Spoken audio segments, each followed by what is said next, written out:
बुद्ध अपने शिष्यों को दे रहे थे उपदेश, तभी एक व्यक्ति को बुद्ध की बातें अच्छी नहीं लगी। वह उठा और बुद्ध का अपमान कर दिया। बुरी बातों को बार बार याद करने से हमारी परेशानियां बढ़ती हैं, मन अशांत होता है।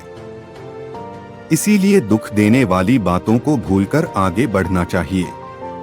इस संबंध में गौतम बुद्ध का एक प्रसंग प्रचलित है। गौतम बुद्ध अलग अलग क्षेत्रों में भ्रमण करते और अपने शिष्यों को उपदेश देते थे। एक गांव में वे उपदेश दे रहे थे।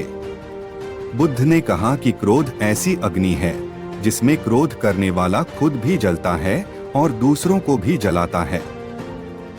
बुद्ध के प्रवचन सुनने के लिए बड़ी संख्या में लोग वहां बैठे थे।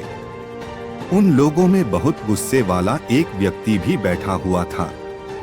उसे ये बातें पसंद नहीं आई।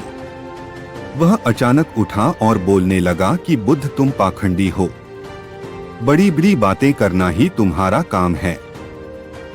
तुम लोगों को भ्रमित कर रहे हो। तुम्हारी ये बातें आज कोई मायने नहीं रखती हैं। व्यक्ति लगातार बुद्ध को अपमानजनक बातें सुना रहा था। वहां बैठे सभी लोग ये देखकर हैरान थे कि बुद्ध ये सब शांति से सुन रहे थे, लेकिन कुछ बोल नहीं रहे थे।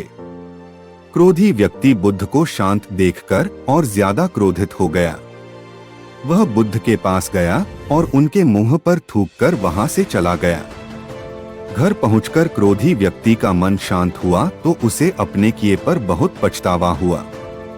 वह बुद्ध से क्षमा मांगने पहुंचा, लेकिन उस गांव से बुद्ध पड़ोस के गांव के लिए निकल चुके थे। वह व्यक्ति बुद्ध को खोजते हुए दूसरे गांव में पहुंच गया। वहां व्यक्ति को जैसे ही बुद्ध दिखाई दिए, वह उनके चरणों में गिर गया और क्षमा मांगने लगा। बुद्ध ने उस व्यक्ति से पूछा, तुम कौन हो और क्षमा क्यों मांग रहे हो? उस व्यक्ति ने कहा, क्या आप भूल गए? मैंने कल आपके साथ बुरा व्यवहार किया था, आपका अपमान किया था। बुद्ध ने कहा, बीता हुआ कल मैं वहीं छोड़ आया हूँ और तुम अभी भी वहीं रुके हुए हो। तुम्हें गलती पर पछतावा है, तुमने पश्चाताप कर लिया। अब तुम निष्पाप हो गए हो। बुरी बातें याद करते रहने से हमारा आज बर्बाद हो जाता है।